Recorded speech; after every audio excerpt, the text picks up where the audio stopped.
Ayan mga best. Alam nyo ba, brown out dito sa amin. Kaya lang, hindi ko na ito pwedeng patagalin. Ito yung native na hipon na nahuhuli sa river. Ayan, yung brother ko, yung youngest brother ko, at saka yung sinundan ko, ay, sumunod sa akin pala. Kagabi, nagpunta sa river. Nangilaw sila. Ayan guys, oh. Ayan.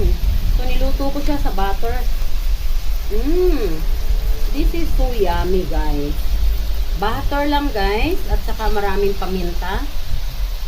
And then, ginisa mix. Kunting sugar. So yummy. Sabi ko sa'yo. Crunchy natin. Ayan. Nakakatuwa, guys. Oh, ang laki-laki niya, oh. Ayan, oh.